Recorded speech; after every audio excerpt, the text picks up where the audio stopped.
It was a lot of fun. Is that how you got started in acting? Was in Um, theater background?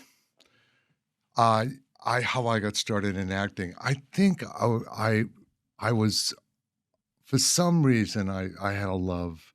First time I saw something on stage, I thought it was unbelievable, and I'm so sorry, you wanna just turn that mic you can pull that sucker out, you okay. wanna just try to keep it right in front of your mouth. So I used to shuck oysters at the Union Oyster House in Boston after school, and I would spend my money going to theater in Boston, which was pretty amazing theater. I didn't know what I just liked it. And so um, I used to spend my money. I think my family was worried about me a little bit, but I got to see some awesome theater because they try the plays out in Boston before they go to New York.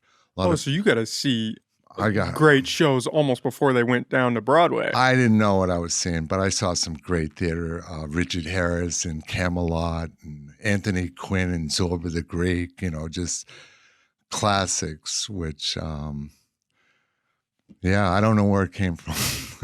And it just kinda left a mark on you, something you felt like you needed to pursue in a way. I don't know if I even needed to pursue it, but the first chance I got, I said, "Oh, a play. I think I'll audition." I was young and walked in and auditioned for a play and got a small role, one line, and it went from there. Whatever. Was your first role in high school and college? Uh, I guess my first role was in the third grade where I played Bob Cratchit in Christmas Carol. Started off young. Yeah, I still know all my lines. You want me to do some? Yeah, hit me. 3rd grade, um, wow. um, but yeah, that was my first theater. It was in the Provincetown Theater Company in Massachusetts. Did you ever plan on pursuing that professionally, or it kinda just fell into place for you? I think I did. I went to LA and took acting classes and did a little bit of theater and had some success. It was a lot of fun. The training was awesome. Uh, Managed to train with some really unbelievable acting teachers. I was just lucky, and then I think my attraction to fighting and martial arts and boxing has always been like I like that juice, like that feeling of excitement, and that definitely gives it to you. So I did wander into Second City one day, and there was an audition. I had no business auditioning for Second City, It's like, but I went in there and they actually accepted me. So I got to train at Second City. No intention of being a comedic actor or anything like that. It was just scary. So I go, I think I'll do that. So it was fun. That's almost a skill, being able to go towards the things that you're afraid of. Because Uh, most people, when they hit a wall and they're like, I have stage fright. yeah, They're not going to say, oh, I need to go get up on stage to get through that. yeah. No, it's I think the in terms of the boxing, and I don't know if you know it, but I've been a martial arts instructor for 50 years, and I've studied so many martial arts, just like crazy, studying like 7 days a week, that kind of thing. And but so that gives me a perspective for boxing because martial arts is so well defined in the physiology and the mechanics, especially some of the higher systems, the pivots, the way the body moves in an intrinsic way. I try to bring that sensibility and that knowledge into boxing. So I approach it from a little bit of a different place, but also I quote my acting teachers all the time in my classes because I think something I've learned is that the truths or the gems of wisdom that you can pick out of a really good art with a really good teacher or somebody that's really dedicated, they almost always apply to every art, at least mine. So, and the reason I'm saying that is because, like, my improv teacher at Second City used to say, and I say this to my students all the time, follow your fear. That's where the magic is. And, when sometimes people say stuff to you, you go, "Whoa, I like that. I think I'm going to do that." And they're so similar. The stresses of going into an audition, or what it's like to stand across from somebody that wants to punch you in the face. The adrenaline rush and all that, if you let it get you, if you let it take over, it's the same thing. It feels the same. Did you So feel like you were more prepared to go into auditions where you had been in the ring with people, so the fear wasn't quite the same? I mean, there's no risk of getting knocked out going to an audition. exactly. And I'd like to say yes to that, but I was aware of it. I was going, wow, this is interesting. This feels like looking at this, 190-pound guy that's giving me the evil eyeball that's going to be trying to hit me in a second. And that feeling was there. I wish I probably could have been more successful to transpose that, but I was aware of it and working on it. I definitely noticed it feels the same. So yeah, it gave me a step up, but I wish I got a little more step up on it. It was so You could still foreign. feel it kinda creeping in the background. Yeah, yeah, it's creeping in the background. You walk into an audition, and there's 50 guys that look just like you, you know, and they're all psyching each other out, just like black belts walking around before a tournament, giving each other little signals, and the battle's already begun. And yeah, it's an experience, or walking out on an improv stage without a script. That's a scary thing. So I think I'm attracted to that feeling. Well, there's a power in overcoming that, right? There you almost get a little edge when you can say, "Oh, yeah, I was nervous to do this," and even if you were continually nervous doing it, you overcome it each time you go through with it. You do, and different degrees at different times. But when you're successful, you go, "Yeah, I handle that." But and so there's a lot. I think my perspective comes from a lot of different things like theater and overcoming, fear, which is something a coach has to help people with, and uh, to help them deal with the chaos of war. And I use war as a loose term, but it's the fighting art. It's war. It's chaos. Things are happening that are unexpected. Somebody bumps into your head, you could implode on that or make a quick assessment. So it's up and running. You're up and running no matter what you're doing, whether you're in an audition or you're sparring in the gym. It creates chaos that you learn to deal with after a while. In terms of your fighting career, was it boxing that came first, or did you dive into the mixed martial arts aspect of it? No, I've never done mixed martial arts. I started boxing and martial arts training basically at the same time.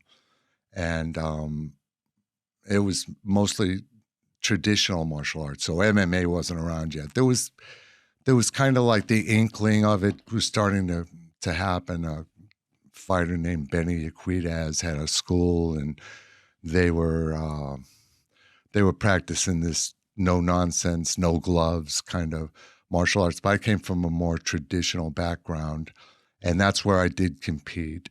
And that was like in the 70s, which was kind of a Camelot time for martial arts, I think, in this country, because the old masters from Japan and China, they were just kind of arriving here, and they were hardly spoke the language, and they were staunch traditionalists in whatever style that they taught, and you didn't deviate. So Americans, I think, at that time had more permission for self-cultivation. I think during the 70s, people said, "Oh, I do this, but I work at the food bank, or I study this, and that's just for me." I think people do that less these days, which I think is sad.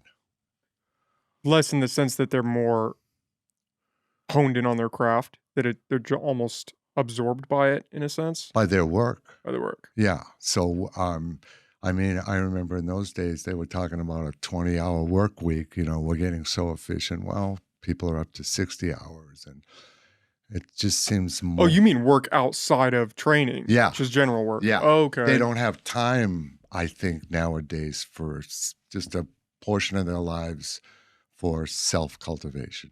But it Self-cultivation in every form, right? yeah, whatever form it comes in for you, that you do something, okay, this is just for me, this isn't to pay the mortgage. I put a certain amount of time, or I think people were more indulgent in those times that way, and in a really good way, I think. Yeah, I mean, you could back then, you could work a part-time job and pay for school, right? Yeah, And you'd be fine. You yeah. wouldn't have to take out a crazy sum of debt, Hmm. and now you could work full-time and still try to go to school, and you'd still be in debt. Yeah, yeah. I think it's a rougher time, and in those days, the guy that was the butcher in the local store could afford to buy a house, and I think it was just a simpler time. But it was also a turbulent time with the Vietnam War, and people were rejecting, the principles of our parents, and going to demonstrations, and they were after me to go to the Vietnam War, which I wasn't going to do. So it was a moment where younger people were going, no, I'm going to choose a totally different path. And I think that's what might have helped with the self-cultivation. People were doing yoga or whatever they were doing. How did you get out of going to the Vietnam War? Was your number drafted, or they were just going down the line still? No, my number was was picked, but I just didn't go. And there was no way at that point. It was like I was already anti-war, going to demonstrations and stuff. But and it was punishable by 5 years in jail at the time, and that was always the threat. And if you got stopped by the police and you were driving, they might ask you for your draft card if you looked. Um, but after Nixon resigned, and it wouldn't have been a good look to start throwing American boys in prison after they found out that we were in Cambodia, and the things that people were protesting about, came to pass as being true. And so, was it his successor, Ford, gave everybody a pardon. That must have been a crazy time. People are getting drafted left and right. You don't Yeah, wanna go. A lot of people don't wanna go, yeah. and you're just in this constant fear of, "Shit, what if they catch me? Are they gonna ship my ass over there? What's gonna happen?" I don't remember being in constant fear, but if I got stopped for speeding, I said, okay, I might be asked for my draft card, but I guess I was lucky that way. Um, Did they ever catch people and send them over there, or was it jail time? I I mean, did they actually it enforce was that? one or the other, but you had to fill out some sort of form they gave you for the pardon and give reasons, but they weren't going to start throwing people in jail at that point. But you know, I I had a lot of friends that went over there and nobody came back normal. I don't know one that really came back whole. So I feel fortunate. And from my perspective, I don't know how other people feel that were in my boat. A little bit of guilt that I wasn't, with my brothers over there, and that they carried the load and paid the price, even though it wasn't for a good reason. That's the crazy thing is it wasn't for a good reason. Right. We Right. were just shipping people over there to die. Yeah. Yeah. And even now, with everything that's come out about it, it's do you still feel that tinge of guilt today? Or Um that was more so back then? it's just something I'm aware of. I was aware of then, and I don't really even haven't said that to anybody who went to Nam, and I always was, oh, well, I was there for them. But no, I don't think I said anything. I think a little bit, yeah. I mean, it was the right thing to do. It was the moral thing to do. It was survival. It was all those things. But you know, who knows what they might have done in their lives without that. Agent Orange, and just it's war is crazy. It messes you up for real. War is crazy, and when you realize the war isn't just, I would imagine the psychological damage is just compounded. At Yeah, least, everyone likes to point to World War II, but at least you could say that was for some cause, yeah, that you were going over there and you were fighting for something that was hmm, tangible. yeah, Vietnam, it just feels like that, and the Iraq War, it just feels like that was for, I mean, something ephemeral that you can't even touch, that wasn't in reality, and yeah, you just people just went over there and died. yeah, And for what? I mean, look at what happened with the pullout in Afghanistan. I mean, you have all these things, and it's the same thing repeating over and over again. It's Yeah. like we haven't learned our lesson about it. It seems like we haven't learned our lesson in a lot of things. Um, uh, I mean, in a way, Trumpism reminds me of Germany. You know, there's that same political uh, vibe that's been set up to blame this guy, to blame that guy, and whatever. And the guy with the big mouth at the top of the chain, and people start following it. So it's scary to me, that I can even make that correlation, but I do. What's scary to me is growing up, I used to always think that there were adults in charge, that somebody was up there steering the ship. And then Yeah. as you get older, you realize, Hmm. nope, just people. Yeah. It's just slightly older Yep. kids that are in charge of everything, just Yep. making decisions for the rest of everybody else. Yeah. It's And scary. we keep moving forward. There's no adult, there's no person who is all knowing that is guiding us, that is taking care of us or watching out for us. It's just these people that have progressed to this situation in life. That are making mistakes. I don't know if we Like recognize people them. do. Yeah. Making mistakes Yeah. like people do, but their mistakes are so much more costly than the mistakes we make. Yeah. And then here I am, and we're talking about war, and that's what I teach, really. But you teach it in a sense where there's almost empowerment in it because you were teaching people to protect themselves in a sense. Yeah. Yeah. Um, I mean, I Do you look at it that way or how do you see it? You see it as a combat.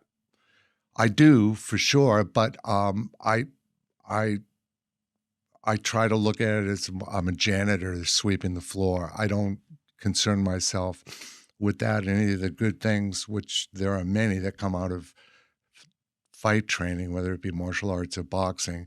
They're a byproduct of the process, you know. So, you know, if you find peace or you learn some gems of wisdom from studying those arts, that's because you trained really hard, not because you went it going, I want to be enlightened. You don't go, that's not going to work. The training puts you at this place where you go, I kind of get that now, empathy, people scared, the chaos of war, how people deal with that, there's no fighter that's not been humbled in their life sometime, got their ass kicked. And so it's a great way to um, study the human condition in a sense. But as a teacher, I try to stay away from that heady stuff until way down the line because I just want the process to take you somewhere, and then you go, where am I? How did I get here? And um, that's fun for me rather than trying to tell people here's where you should be heading. Um, Heady in terms of how it impacts their life outside of fighting. um, yeah, all those things, because you learn in a boxing gym or any fight gym, you create really close relationships. You kind of get naked. You see people's weaks. You study to see people's weaknesses and just how they move. You learn to recognize doubt and all those things. So it's going to take you somewhere. I try not to define that, and try to let them get to a place that they start asking bigger questions because they got there through this thing, through this art form. There are many ways to figure this out, I think, but this is one of them, and it's an abrupt path. It has bumps in the road and um, pain and laughing. It has all that stuff. Physical and mental pain. Physical and mental pain. You try to minimize the physical pain, but the the physical pain is a blessing too. So when did you start fighting? You started out in boxing I started out in karate. and karate. Yeah, I competed in the AAU circuit, which back in the 70s was, I think, a much stronger organization. They looked after all the Olympic sports at that time, and it was a kind of a no nonsense karate going on in this country. Nobody wore equipment. I don't even think they had invented equipment yet. So there was the risk of getting hurt, and it was very ritualistic, the fighting. So everybody was very serious, and you knew you were stepping into something serious, and you could get hurt. And so how long did you do that for? Oh, I probably did that for about uh, 3 years, 3 or 4 years. I had a lot of success. It turns out I like to fight. No, it's a lot of fun to me, and uh, so much respect for anybody that I did fight in those days. And I got to fight some of the best fighters in the country in those days, and they were all considerate, smart guys. They were all, people I would want to be friends with, and the best fighters were. The not so good fighters were walking around pounding their chest. That's one of the weird misconceptions about really physical activity in general is that it's kind of got this meathead mentality Yeah, attached to it. yeah, I think that extends to fighting as well. yeah. Except it's not true. There's no such thing as a dumb fighter. There's an uneducated fighter. There's somebody who may not be articulate, but all fighting is based on deceit and in many realms. So you have to be crafty and smart and anticipate, study. Even if you do it on a just natural way, there's an intelligence about that that's pretty keen. And so did the boxing come when the karate stopped?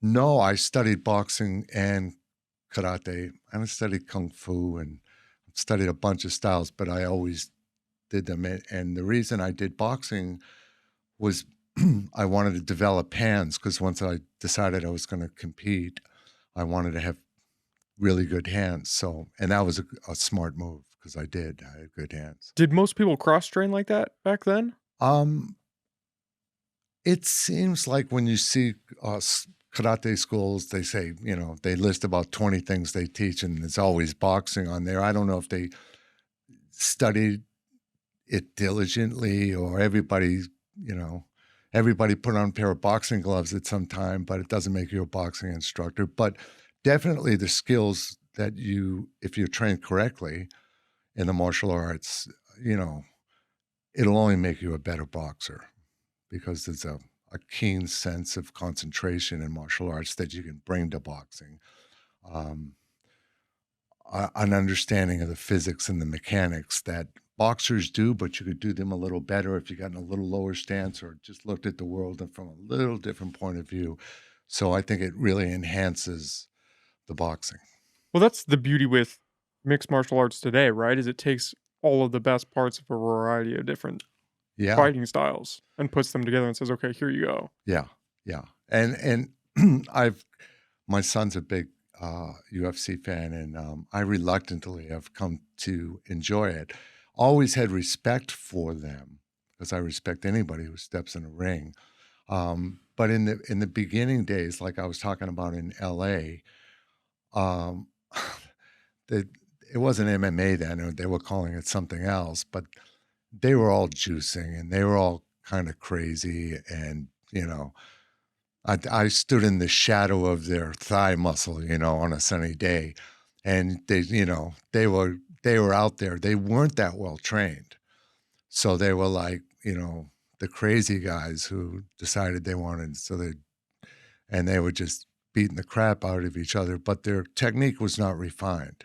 They were just jacked up on roids A and lot of everything. them, I'm sorry to Yeah. say, listen, I love you guys, but in those days, a lot of them were jacked up. And then they got better and better and better, and they started studying the art form of martial arts and boxing, and now they're really skilled. And I worry about them because I don't know how they're not going to take the blows they're taking and not have some repercussions down the road. So I do worry about them. Were you worried about that back then? Were people concerned about concussions and brain damage and TBIs and things like that? No, no, Just never. wasn't on anybody's radar. No, it wasn't really. And I'm lucky to say I was an aggressive fighter. So when you're a young black belt fighter and you got a lot of piss and vinegar. My thing was to just seek and destroy. So I was so offensively minded. People had a hard time finding the time to hit me. So I didn't take many blows to the head, thankfully. Did you ever get knocked out? No, I came close once. I guess technically I was knocked out, yeah. But I took a right hand and the guy was big. I thought I was going to be faster than him and he caught me with a right hand. And I remember spinning around 360 degrees. And I go, wow, this is what getting knocked out's like. And I saw the referee coming up to me and, trying to corner me and everything's moving and it's an echo. It's kind of like the movies. It's kind of like that. And uh, the referee grabs me and he says, how many fingers I got up on my hand? And I I saw like four hands circling and I said, what hand? And he said, you're all right. And that was the only way. How crazy is that? They were just like, yeah, you're good. Yeah, Keep yeah. fighting. And I had no idea how many fingers. I did win that fight though, so but I was saying, oh, that's the closest I've been. Luckily. Yeah, luckily now, Yeah. right? Yeah. Yeah. Was karate the only thing that you competed in Yes. professionally? Okay. Yes. Mhm. I'm not that familiar with how that works in a competition style. Are there primarily headshots? Are you going for the body? Mostly body, but in those days it was a lot different. There was no equipment. No Um, equipment like headgear, padding, you shin guard, couldn't nothing like shin that. out.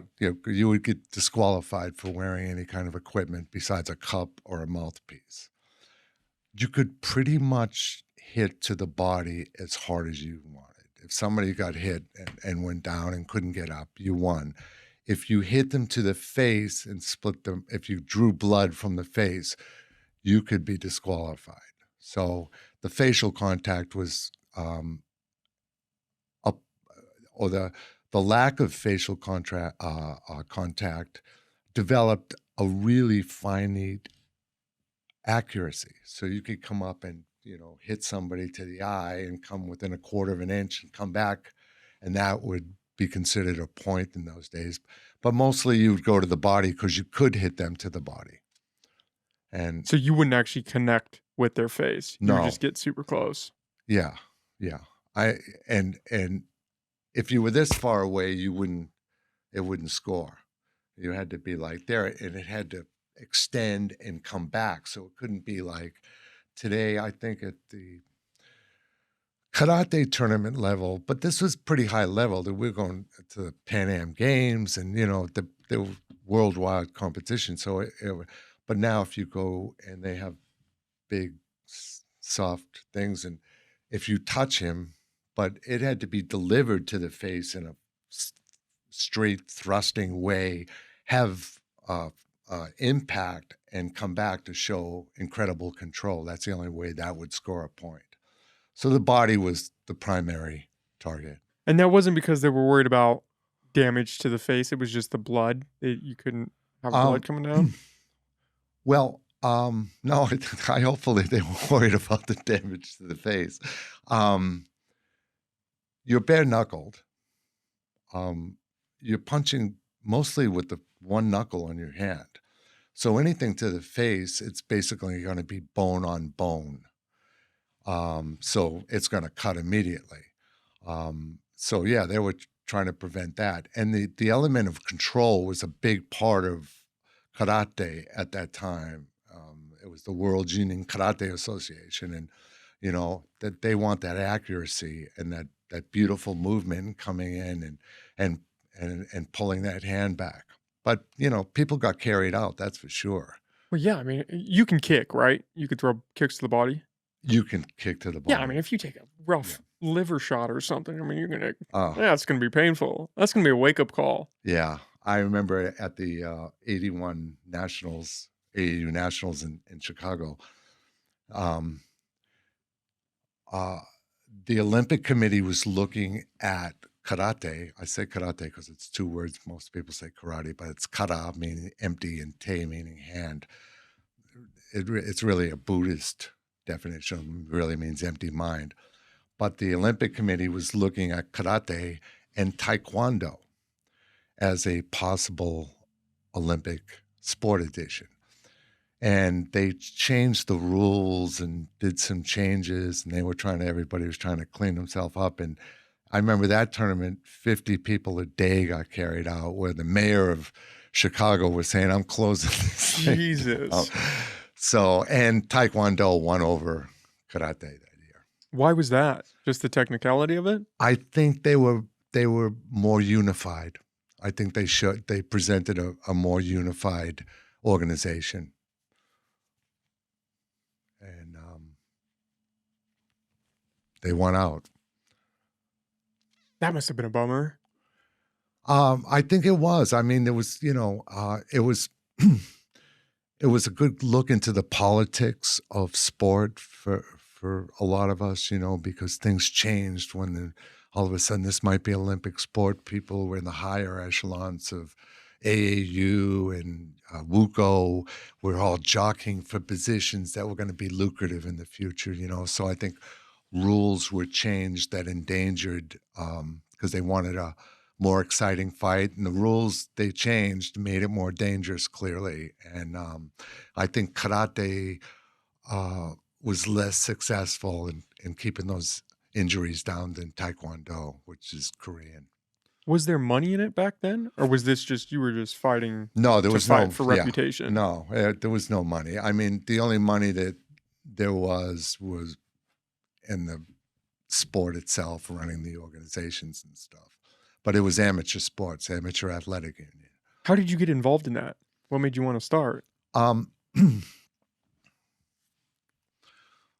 think it was the culture. My first teacher he was an awesome teacher, and he taught people how to move, which is his biggest gift to me. He taught me how to teach people how to move. But he was also a competitor. He was a runner, and he was he was on the board of the AAU, so he sort of encouraged us. And so I did it, and I was a pretty good fighter almost from the start, so he cultivated me, and it was fun for a while. And how old were you when you started? Early 20. Yeah. Oh, 20. Okay, yeah. I was thinking maybe teens. No. It was a little later. Yeah. And then you did it for 4 years, 6 years? About probably 3 or 4 years did AAU, and then I moved out to LA. And did you still train when you went out there? Every day. Every day, but you didn't compete professionally? No, okay. I was done with that, and but I always trained. What made you stop competing? Just wasn't profitable. You couldn't sustain it. No, I don't know. I think I was done with it. I think, I could do this. I was a rated fighter. I was All-America one year. I mean, like I probably did. I could stay in it for another 5 or 6 years and maybe whatever. I don't know what would happen, but it was like, okay, that was fun. I really enjoyed that. Now it's time to do something different. And is that when the acting stuff, you're in LA now, it's kind of I was in focus? LA. In LA, yeah. And I was lucky. At that time, martial arts were like crazy in LA.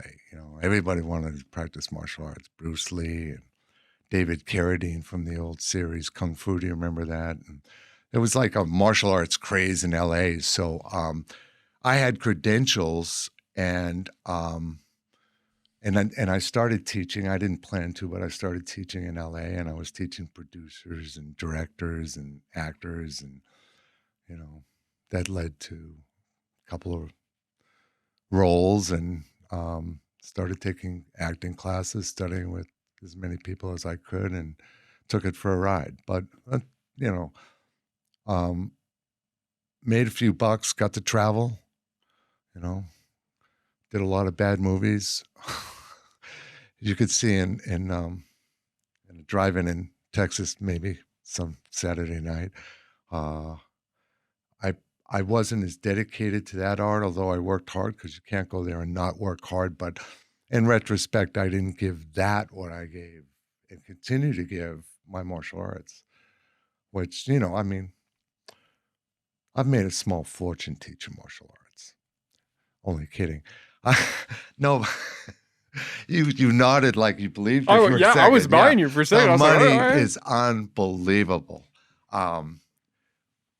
But I thought you were gonna say, "Yeah, I've got a mansion up on the hill over yeah, there." I I mean, do. I do. I have it all.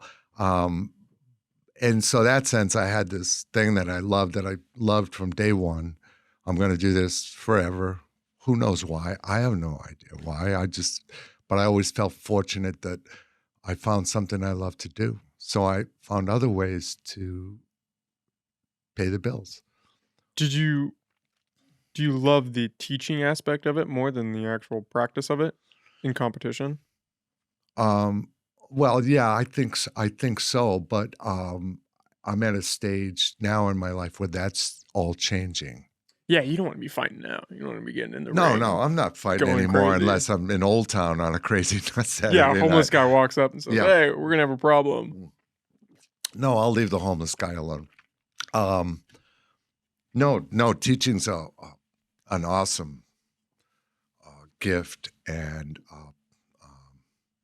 I'm honored to do it because you get to have intimate relationships with people and that last a lifetime. And so I'm just lucky that I found something that I love to do. And I realized, well, I'm not going to make much money doing this, so I better find something else to do too. Um, so I've always worked to allow myself to do that part, which has been good. And acting was that. I made a few bucks acting. But it didn't scratch the same itch as No, I can't combat. say it did. I mean, it was great. LA was good to me. Holly was good to me. I fell in with the right people. You know, sometimes a guy would come in. I was like other people. I was working. I'm managing a restaurant in LA, and you know, I was teaching too, so I was kind of cross-referencing. It was a big movie star hangout, really hot place in Hollywood, and directors would come, "Hey Gary, I gotta, can you be here tomorrow morning?" And it's like, "Yeah, shit, I'll be there." And you know, and so slowly some roles. Did a short stint on Days of Our Lives, some commercial stuff, action stuff. I've died a lot, bad cops, some kung fu stuff. Got to travel a little bit, so it was fun. Yeah, I saw a scene from was it Spider? Oh, you did? Yeah, where there's a lot of action going on, a lot of explosions. Oh yeah. That was in the Philippines. Um, it's actually released now on a Black Belt 2 Fatal Force. Drugs were the problem. Meet the solution. And I think that's on Amazon right now. But yeah, that was a lot of fun. It's a bad film. I mean. But I would imagine a great time just being in the Philippines shooting. Oh, I mean, you're just awesome. having a ball. I was the bad guy. So I got to kill a lot of people. I got to do crazy explosion stuff. And, you know, that was fun. That was a lot of fun. But it's not going anywhere. I think, you know, one of my biggest claims to fame is Rotten Tomatoes referred to me from that movie as no-name actor Gary Rooney, which I have on my office wall. Do you really? Yeah, Oh, how very funny. proud of that. What pulled you out of acting? Just Um, a realization that it wasn't kind of your thing, or you weren't gonna be able to give it your all? Maybe deep down, I knew that, but I didn't. LA was great to me. I've got a lot of gratitude for LA in so many ways, and I met some awesome people and got to meet some, teachers that were forever influenced me. But I never felt at home in LA. I'm from Boston, and from an Irish working class, and when I first got to LA, it was like, this is crazy. And you have to make a lot of adjustments when you come from the East Coast. Like, the movie Good Will Hunting? Yeah. Okay, that's my neighborhood. All right.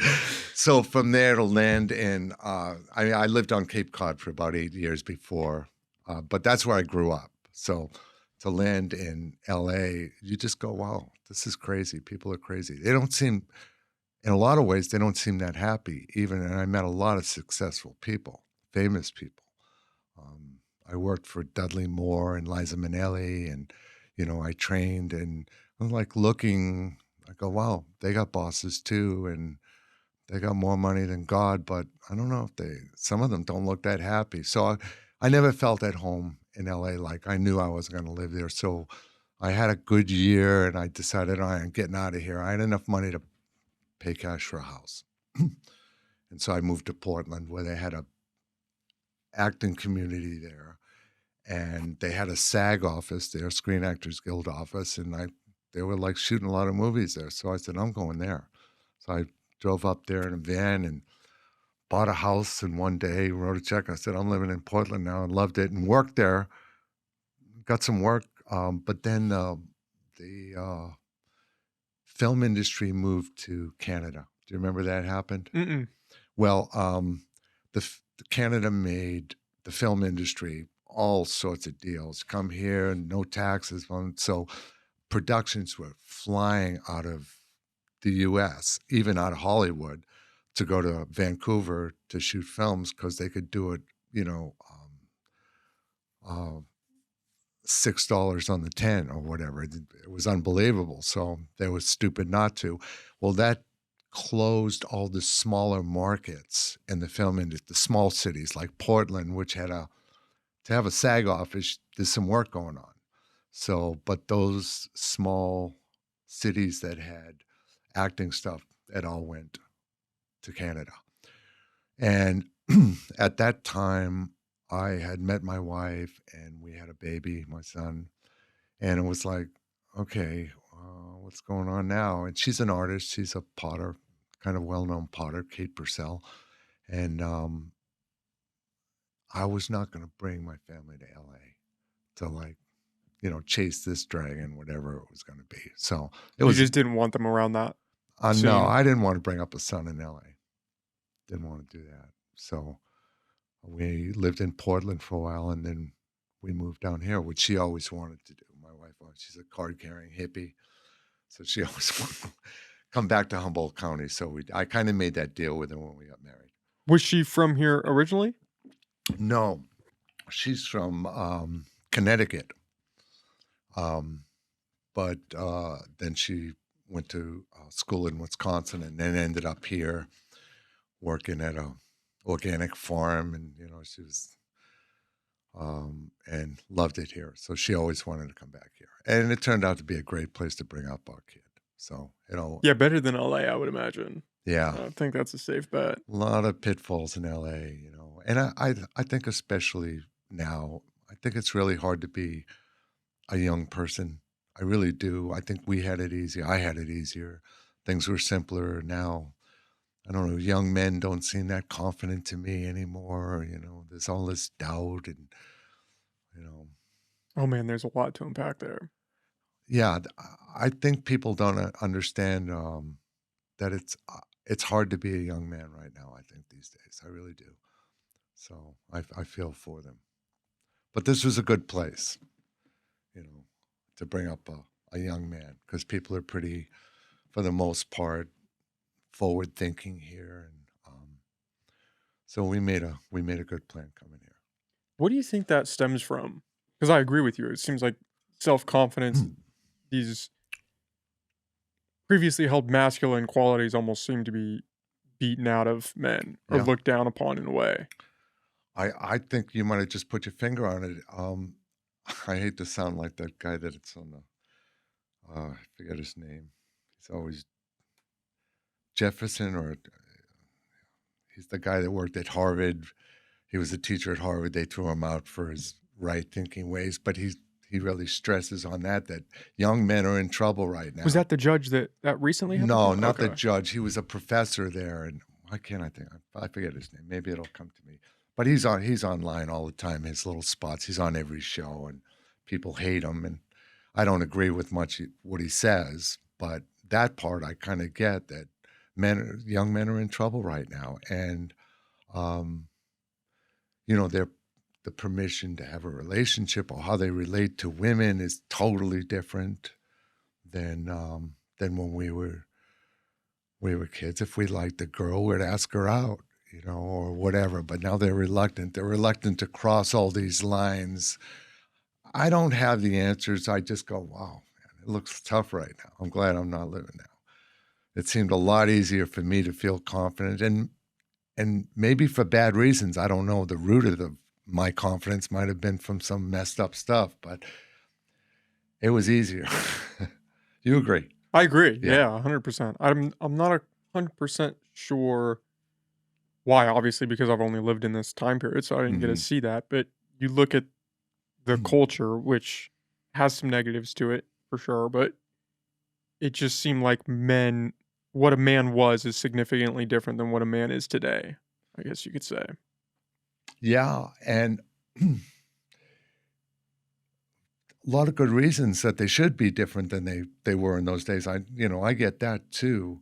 But in this process, whatever has happened, and I wish I knew the answers, it's taken its toll on our young men. I know, you know, it seems to me, and I could be wrong. It seems to me that young women are more relaxed than young men nowadays. They seem to have a handle on stuff. Or more, to me, more young men are floundering and not feeling good about it. So I don't know what the answer, but I wish it was different. Do you think that's a discipline aspect? Do you think there's just because obviously there was pressure on your generation too, right? To get a job, to work, Yeah, to provide. yeah, So there's still those same levels that I think men want to achieve. The yeah, role of being a provider, self-sufficiency, of independence. But I'm not quite sure if my generation feels that that is attainable, maybe. yeah. I think that's a good point. But whatever I was encouraged to do is basically go out on your own and make out what you're going to do. Now, I think you're expected to go to school and come out and, be six figures coming out of school, and that's not happening anymore. So, well, that's a disappointment in yourself. I think the expectations are higher, where there might have been a buffer period for us. Like, okay, I'm leaving home. I'm going to wait on tables on Cape Cod, sling spaghetti for a summer and meet some artists and be exposed to things or whatever. Whatever happens, but I'm not feel like I got to jump into this business world or wherever I go. Again, maybe there was more time for self cultivation, and maybe you end up in a place more organically than if you're supposed to do this and you're supposed to do that and you're not supposed to ask this, and there's so many rules for these poor kids.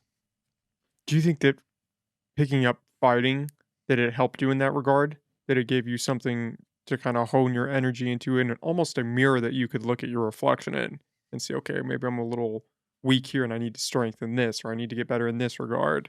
Almost like a scaffolding for how you wanted to build out your life. I I don't think so. I just remember being a ultra confident kid, even though Even before fighting. even before I had any business feeling confident, just a dumb think, yeah, whatever. I was going, yeah, I'm going to do great.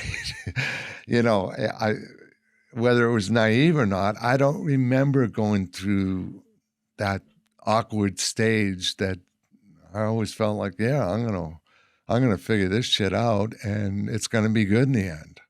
I'm gonna try to have some fun along the way, and that was enough.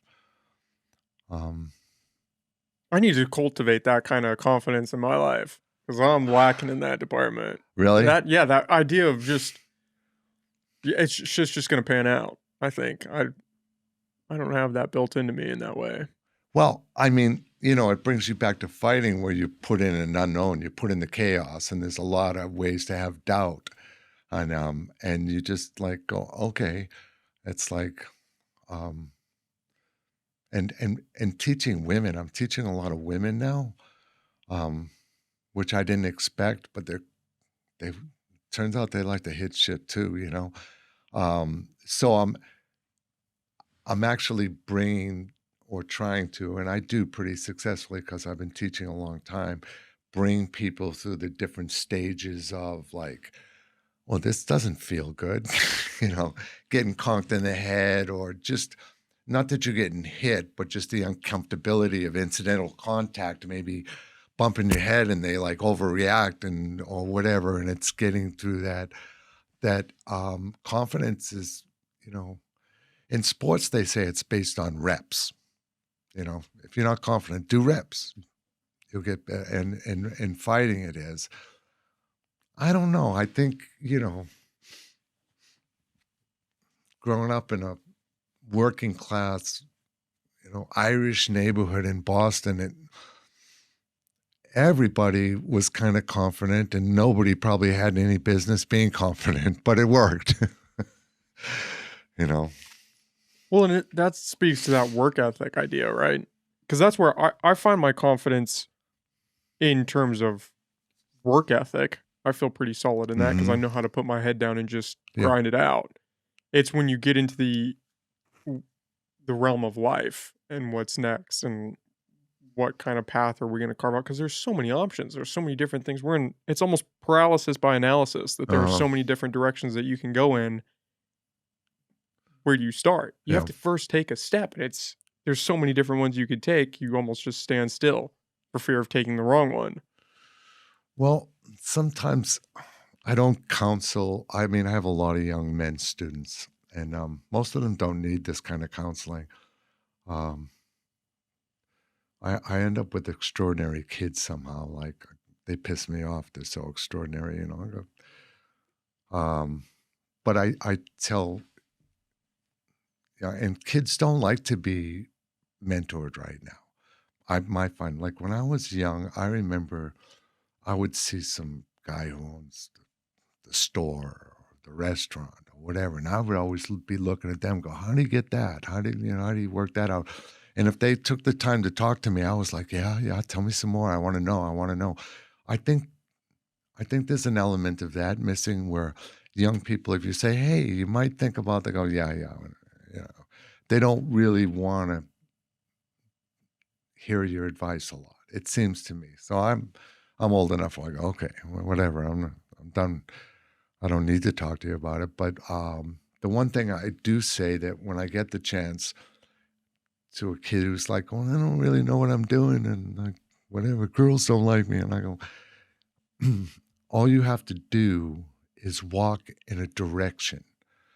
Take the goal off the chart. Take the goal off. Don't even think about that. But you say, "I like that," so you walk in that direction. And I guarantee you, you're not going to go from point A to point B to that destination. You're probably going to veer off. That destination is going to become less important, and you're going to head in this direction, and something's going to happen to be a plot change for you. And you go, "Oh," but it's only because you headed in a direction. Stop, take the goal off the map. We've made our kids so goal oriented, in terms of money and what they're expected to do, that forget that for a little while. Just walk, and I guarantee you won't end up where you think you were heading in the first place. And you'll probably be happier at that other spot. I think so. I think so. That goal oriented thing is almost ingrained in our society now. That you have Yeah. these certain boxes you have to check at these certain ages. Hmm. And when you don't meet that, it's not, okay, I'm going to keep moving forward. It's, oh, now I'm so far behind because I couldn't even check that box. Yeah. And so now I'm still struggling to check this box while I'm missing out on all these other boxes. Well, the other thing that they don't know, I think, is that, you know, if you talk to my son, he'll tell you about my days in the monastery and stuff, because I want him to think clearly and make good decisions. So I don't tell him all the stupid shit I did. So they think of their parents as this straight line walkers, which most of us were not, especially in the, 60s and 70s. A lot of experimentation was going on. A lot of things were changing. So we might have not been walking the straight line, but we tell them we did. And I think for the most part, they believed, oh, my dad would, whatever. Straight as an Maybe arrow. I'll have to sit down and have a beer with them one day, tell them the truth. But so that's where they're coming from mentally, is like this sense of discipline. But you got to make mistakes. Mistakes are good. You know, um, it's all part of that up and down thing.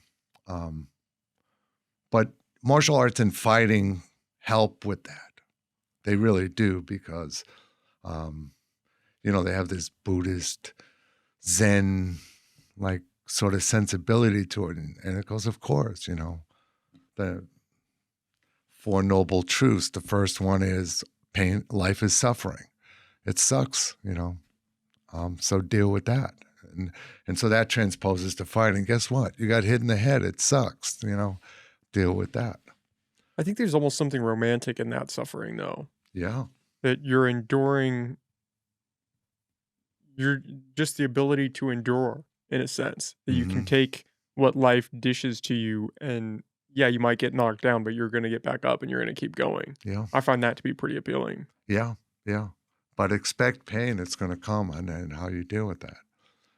Um, and so in fighting those principles, you can always go, oh yeah, maybe life's like that too. It's simple. I make it too complicated. Maybe it's simple. Because the second noble truth is all suffering comes from desire. And the third is get rid of the desire. So and when you're in the ring or you're in an uncomfortable chaos of war, that's like saying, oh yeah, it is suffering. This guy's trying to hit me, or you're sparring in the gym and you're afraid to get hit. This is like purposely enduring suffering. That's what martial artists do, because that's like they realize, oh, that's what it's about, and dealing with that. And then the chaos goes away. And then you're just a thinking, measuring, just seeing the process happen, void of the emotion of it, and that's a great place to be. I mean, if you can be in the middle of chaos and go, yeah, I think I can deal with this. I've been here before. That's a great lesson, I think. Well, that's where I was going with the scaffolding of life comparison, is that in fighting, you have to overcome and work through so many different things and emotions that are directly applicable to life. Overcoming fear, doing things maybe you don't want to do, working hard, being disciplined, and all that directly translates to living a life that is successful by whatever definition you have for success. Yeah. Is you're going to have to do that. You're going to have to work hard. You're going to have to be disciplined. You're going to have to do things you don't want to do in the moment Hmm. to get through. Yeah. And you know, I like that the process teaches that. I don't have to say those things. I don't say them on purpose. I mean, maybe sometimes I do. I'll think about it this way, but mostly I just let the process Do uh, the work. do the work. So when a student comes, for whatever the reason they come, guys, and what somebody might have kicked sand in their face at the beach, or they've been wanting to do this their whole life. They were the smart kid in school, but they always, maybe they got picked on a little. There's whatever reasons people come in their midlife and say, I want to box now. Um, that's not my a place to decide why or whether, as long as I feel like I can teach them and we can have a relationship, they're going to go through this process. And my job is not to say, oh, and this will teach you this in life. It's like, um, I'm not a Jedi. I sweep the floor. I'm a janitor. At the end of the day, I sweep the floor. I keep you as clean as possible. But one of the things that I do is, at first I have to be a little gentle with you. So, you're on a timer, you're doing bag work, you're doing bag drills, and you're exhausted. You feel like you're gonna, but you can't stop till the bell goes off. So you get through these little things, or then when you start doing pad work, and you're ducking things, and it's always with me. And I say, you're not going to get hurt here. I'm the last guy that's going to hurt you, so you can let it go and try to get rid of that emotion. But as you get comfortable, I turn the gas up and I make it a little crazier for you. And you get comfortable there, I make it a little crazier for you. And sometimes we get close to that place where you go, put your hands on your head, but that's part of being a teacher, is turning up the gas. And sometimes people get aggravated with it because they go, well, I just can't think about 9 things. I'm like this. I'm freaking out. My head's getting hit. Oh, okay. But that's by design. So realize that that's by design. If I'm turning up the gas on you, you're doing something right. And then they get to this place where they can stand in the middle of that chaos and not freak out. So That's a great metaphor for them. They teach themselves. I don't teach it. I just move them through the different processes. You're almost Mr. Miyagiing them in a weird way. I don't know about that, but I feel like they teach themselves. I'm only doing what was done for me. It's not like I came up with some great new thing. Somebody taught me a process. First and foremost, teach people how to move, and then teach them how to focus, and teach them how to understand diversity, and teach them how to be confident. And mostly that comes from threading the needle concentration. There's no fear when you're threading a needle concentration, when you learn to take those lines of concentration that are like your brain's moving like this, and then you move those lines together and you're looking down the scope, you've kind of removed that stuff. And that comes from intense concentration, threading the needle concentration, and just getting people to that place. And that's a meditative state. It's a place that's pretty free of all the things that mess with your head. If you can get to that place, it's pretty magical. Do you find that most of your students are coming to you for self-defense work? That it is that somebody kicks sand in my face kind of metaphor of I need to do this to be able to protect myself? I think there's an element of that, but very seldom will they say that. It's Usually, almost unspoken that yeah. mm, Well, you have to think this is one of the interesting times in life where you can just get by your whole life without ever learning to protect yourself. That where yeah, society is so yeah, soft in that regard that you don't have to worry about somebody coming out of the woods and beating the shit out of you, yeah. and you're fine. Well, I think that is that true because I think people walk to the south end of Eureka and go, "Oh, better turn around." When you get to that one street that everything crazy is going down there, whatever's going down there, you turn around. I think people still live with fear, and a lot of people go, "I don't really want to learn how to fight. I just want to. I know the exercise aspect of it." And I go, "Well, you're in the wrong place then, because I'm going to teach you how to fight." Um, it's like being a baker and making bread, but never putting it in the oven. This is what its purpose is, not to let its purpose come to fruition is not having respect for your art form, whatever it is. Not that not going to be pounding each other's heads in, but you have to have an understanding of the application, an understanding how you're going to get through that application psychological wise, and an understanding how you're going to beat your opponent psychological wise and physical wise, because you don't beat their body, you have to beat their mind. You have to convince their mind that their body's in danger and they've had enough now. So just being tough. So um, I'm flexible there to a point, but I'm not gonna. At some point, you have to like want to understand what we're really doing here, and in an intelligent way, not in a dangerous way. Shouldn't be injuries. Um, a good example of that is Tai Chi, which I'm a Tai Chi instructor too. Um, but Tai Chi has evolved in this country to this dance that looks beautiful, and you do it in the park, and everybody looks groovy, and um, but it's lost its purpose in a lot of sense.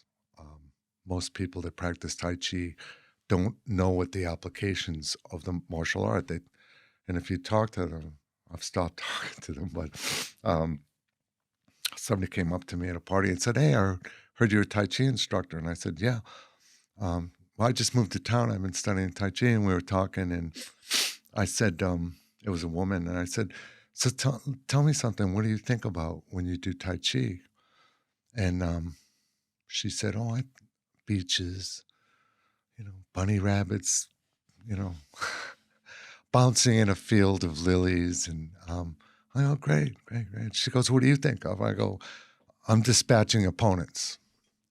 And she goes, "What does that mean?" I said, "I'm basically knocking people out or whatever. That's what I'm thinking about when I do Tai Chi." And she looked at me and said, "Why would you want to do that?" And I said, "I don't think I'm your teacher, but because that's its purpose. But sometimes when Americans get an art form or whatever, they change it. And Tai Chi is one of those things. So if you learn Tai Chi with me, you have to understand the applications. You have to have some desire to one day let the let the applications come out and be able to use them. Otherwise, you're just mimicking this movement that has no purpose. In in martial arts, in Japanese, they call it bunkai, and bunkai means application or purpose. And that's always where your mind is. If it drifts 1 second, 1 millisecond off that purpose. So even when you're doing a movement without a partner, you're imagining when you make contact with them, what comes next. It's this progression of series of things with a beginning, a middle, and an end. In Japanese, it's very linear and straightforward. In Chinese, it's more circular, more physics involved. And in Tai Chi, it's slowed down to such a speed that when you start moving and you start turning your head, you're going through the experience of, oh, an attack's coming. This is what it feels. And when that defense changes into offense, your mind and your body are changing with it. So it slows that process of a quick, fast martial art into you just in microseconds experiencing it in a really slow way, which is amazing. Tai Chi is a prime example of that, right? Because that's the one that gets a lot of slack for, oh, it's not really a martial art. It's like a dance. People are Yeah. just out in the park. You're almost doing yoga. You're just out there moving. It's not Yeah. directly applicable to you fighting somebody off. Yeah. And I don't even know how good exercise it is if you're not if you're not having the purpose.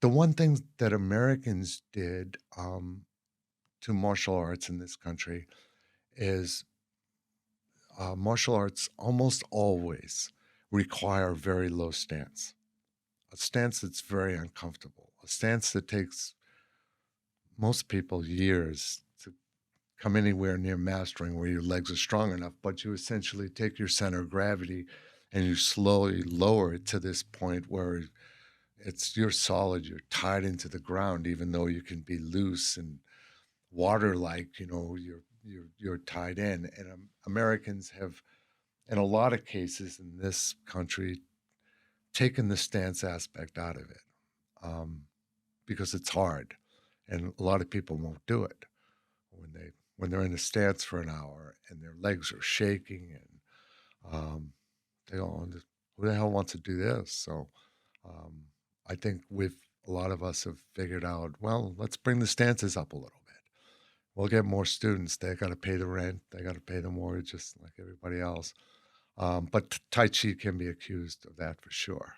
And and in the old days, I remember we were like martial artists, and we were going to the Tai Chi teachers, and we were going, "Let's find out what this is about." We know how to punch, kick. We're fighting. We're rated fighters. Let's go see this guy, see what he's got. And so we were like looking to enhance what we had, and now that part of it's gone. Do you have a specific martial art that you think is more suited to like life today in the sense of protection? Like, would you promote boxing or, I mean, obviously, or something like Tai Chi? Do you have an entry level one for somebody? Like, if they're looking, saying, "Hey, I need to, I need to be secure in myself. I want to be able to protect myself." What would you start them out with? Boxing? I really would, yeah. Um, I would, if I had to defend myself, it would be something crazy. It would be so fast that, you know, the person wouldn't know what hit him. It would be like lightning fast, intrinsic movement, so natural that it's just there and it's over. But that takes a long time, to be honest, to to get to that point. And I try to get to that point in boxing, but I tell my students, okay, and the women, I tell them, okay, these are two things you have to have: a left right. And if you can throw a decent left right, you're probably going to catch most people off guard and at least half knock them out so you can run. So I spend some time on that. Um, It's probably what I'd use.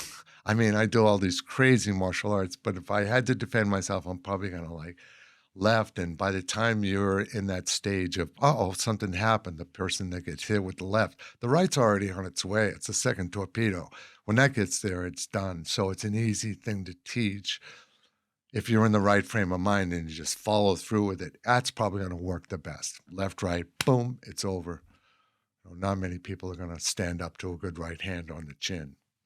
Yeah, especially if they've never been hit before. Yeah. Uh-huh.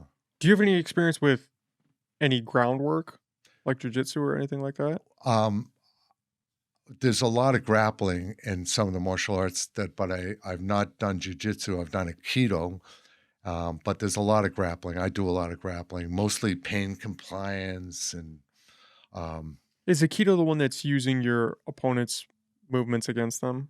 Or what am I thinking of? yeah, Is that no, Aikido? no, that is, and it's a generalization. It's an American, so yeah, you usually it's more It's than more that. simplified than it. It is. um, it's a lovely and very nice martial art. I, in my opinion, you're gonna get calls on this. It's not enough. You have to have, and one of my favorite teachers is an Aikido teacher. He was my Iaido teacher, this uh, samurai sword. He was my teacher, and and he said this, that you need to supplement Aikido with some hard stuff if you want it to be, if you want it to work. And I believe that. So yeah, you are using the people's energy against the person's energy against himself. Um, but sometimes I don't know if you've seen Aikido demonstrations. You're definitely going to get calls on this. I'm an Aikido guy. Get him out here. I'll meet him at the park, which I will. um, but We'll they, have to live stream that. We'll put it on yeah, YouTube. yeah, okay. And I love it. Like I use a lot of Aikido techniques, but I just bring it to a more realistic nature. When they attack each other, sometimes, they place their hand in your hand and it feeds into the vacuum, but very seldom does it work out like that where you have fed that hand for a pain compliance move. But it's mostly joint locks and stuff that is really good. I think you got to supplement Aikido training with some old style, hard. Other training Yeah, involved. I believe so. What about something like Muay Thai? Do you think that that is a more well-rounded martial art in the sense that you wouldn't need to supplement with anything else? Or does that even exist? You need to pull from a bunch of different ones? I think it's an awesome. I did a little bit of training in Thailand until I broke my foot, but um, it depends on what you measure it by. If you're trained in Muay Thai, you can walk down to the south end of Eureka. If you're talking about if I put the best fighters on the best styles, um, I mean, I have awesome respect for those guys. They bang, um, but it's it's not what's the word? It's not a complicated style. It's not an intricate style. Um, but it's definitely effective. If you train in Muay Thai, you're going to be able to take care of yourself. When I think about it, I think about how little energy it takes to get the job done rather than, I'm 69, I'm pushing 70, I'm not going to go in and, Just such a, start swinging from the hip. well, I can still, but I want to do less work. I want it to be easy. I want it to, Be over quick. I'm gonna make it quick, and I am gonna use your energy against you. It's not my station in life now to be, Mr. Warrior.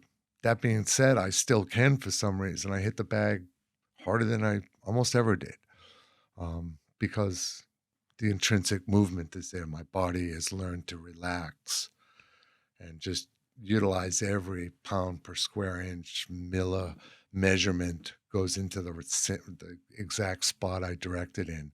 And so I don't use as much energy. And you said you learned to train with a samurai sword as well? Yeah. Iaido. And it's the art of the draw. Um, really. I didn't study that till I was already a black belt. What made you wanna train in that?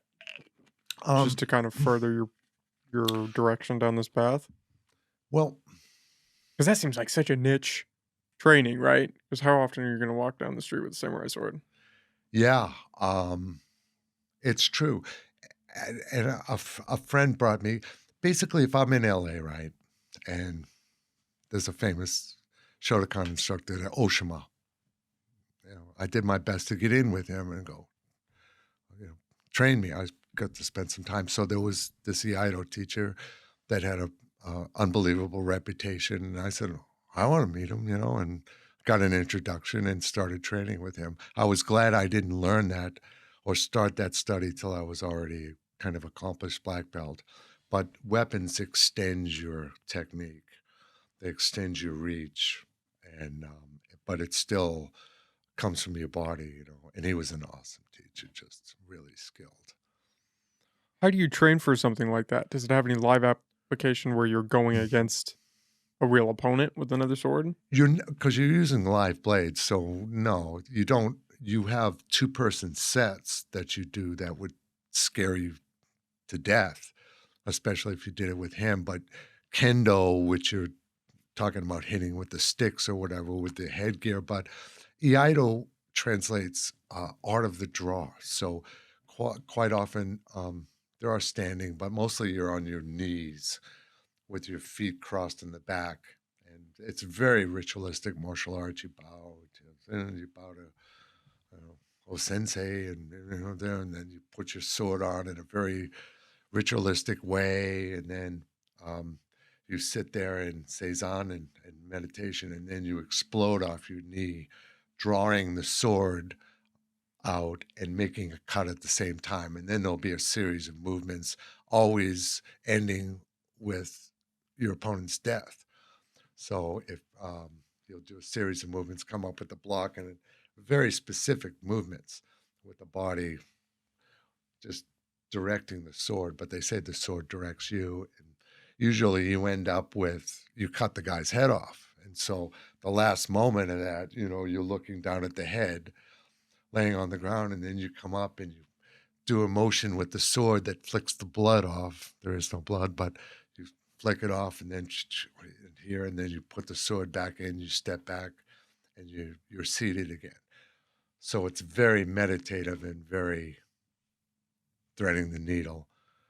But like my teacher would do a two-person set with you, and you go, and you can hear the blades in the air, whoosh, and he'd go, whoosh, and it would stop like an inch, because most often a katana, it's called, or people know it as a samurai sword.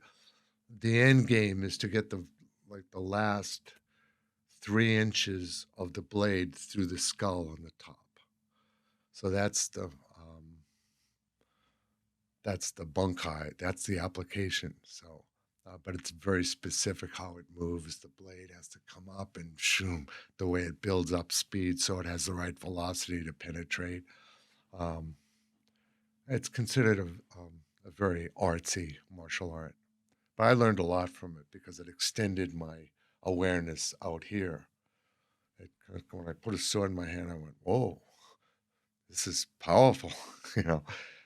But I had a center of gravity, so now I knew I was going to extend this now, and I was eager to learn. So it was fun. And Well, in artsy today, but back when people were fighting with swords, probably incredibly useful. yeah, yeah. In fact, one of the things I do every once in a while with my martial arts students is I bring in pictures of my teacher, and I bring in picture of and a little biography or whatever, and I bring in a picture of his or her teacher, and then I bring in a picture of their teacher. So it's three teachers going back. Well, by the time I get to the third, they're practically in a samurai uniform. You know what I mean? It wasn't that long ago we were chopping people's heads off. We still are, unfortunately. And Certain places. Yeah, yeah. So we like to think, well, no, this is then. This is like I'm 3 guys away from him, and I'm teaching you. That's how close you are to that. So that's your approach. That's your bunk high. That's your application. You know, it's not always an application. Always. If you're anyplace else, you should do aerobics. Uh-huh. Yeah, do some aerobics. Yeah. Go hit some weights. You'll be all right. Mhm. Yeah, it's an interesting perspective when you start looking backwards in terms of lifespan. Because, I mean, the country we're in right now isn't that old when you Yeah. start going that way. Hmm. We're three people ago. And now here we are sitting talking in front of microphones. Yeah. And it's scary that how quick we forget. Um, I think people that a certain persuasion, and some young people, the civil rights movement, how ugly it was, and if you were there and you saw it, it would be hard for you not not to say, "Oh, that's not good." But people have already forgotten that, and it's kind of like the hate is starting to well up again for minorities, for immigrants, or whatever. And I say, no, you got to look back there, see what happened, see what people were doing. They were killing each other. It was an ugly time. Don't do that again. Who told you to do that again? It's a little scary for me. Do you think about that a lot, the current political climate? Seems like that You, weighs on you. it does, because I think, in a sense, history is repeating itself. And I mean, the first president I saw talk was Eisenhower. I was jumping under my desk for nuclear war drills in school. Um, I I did see the civil rights movement. I lived in Boston, which was a hotbed of violence and very hard place to desegregate. And saw the pain of that, saw the assassinations, the craziness that caused, and we sort of got politically correct for a while. It seemed like, okay, good, that's over. No, it's not. We're bringing that shit back, and it's gotten to be in vogue again. It's okay, and it's disguised in different terms today. But it's going on again, and that's disturbing for me. Do you have mixed feelings about the direction in the sense that some things are definitely better, right? Overall, I think you could say that society is a more comfortable place for more Yeah, people. It's yeah, more yeah. accepting. But then you do have downsides, like the problems plaguing young men, like the direction of the country at large. Is that kind of like a mixed pill to swallow where I think you've so. been around and you've kind of seen some things? Yeah, I think so. I think I mean, in a way, I'm like,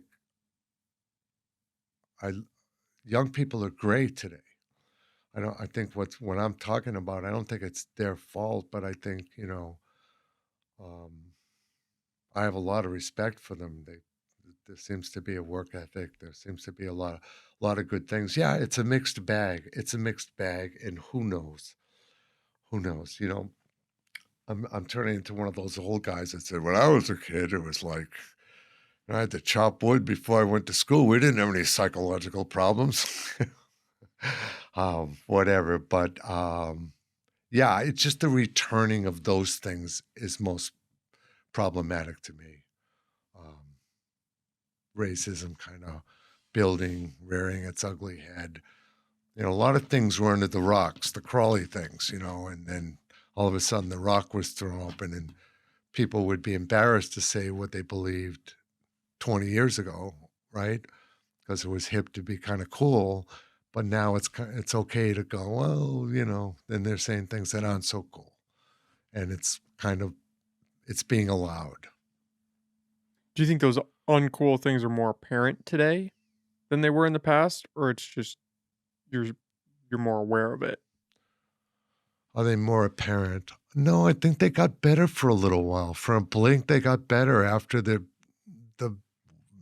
Vietnam War and the hippie movement, the first hippie movement, and things seemed to get better for a while. It was community oriented stuff, and it seemed better, and then it slowly, you know, turned around. Just a gradual decline backwards. You know, is it a decline backwards? Some people would say no. I think it is. I think we could run into some trouble. I think bad things could happen unless we change our approach and how we. I mean, the country is so divided right now, and I feel like I'm a member of a 50-50 club, and the other 50 club scares the shit out of me. But I'm only 50%, if that, you know. So there's a great divide right now, and that's pretty scary to me. I wonder how real that divide actually is, because I've slipped into that mindset occasionally of, I'm definitely afraid of where we are as a country and the path that we are on, but I think that most people fall into that. I think most people realize political polarization is reaching a tipping point, but I don't think most people would disagree if they got in a room together and talked about a difficult topic. I think most people would say, "Oh yeah, we might have different opinions, we might have different views, but I don't hate you. You're still a person. You're my neighbor. I care for you." But if you look online, that doesn't translate. And I think a lot of people are looking online and then thinking, "Well, shit, this country's gonna burn." I hope you're right. I really do. And you probably are right, because that's where I'm looking online.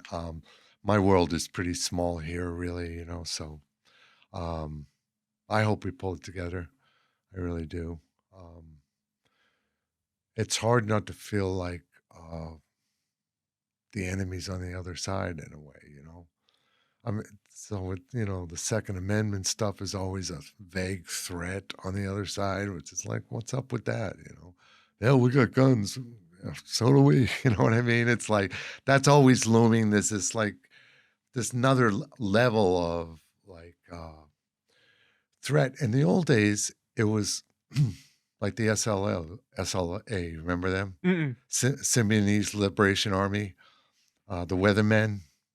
I have heard of the Weathermen. Yeah. I'm not 100% familiar with what they were about. Well, they were radicals bombing labs that were doing testing for stupid stuff or whatever, and the SLA kidnapped Patty Hearst. And do you remember that?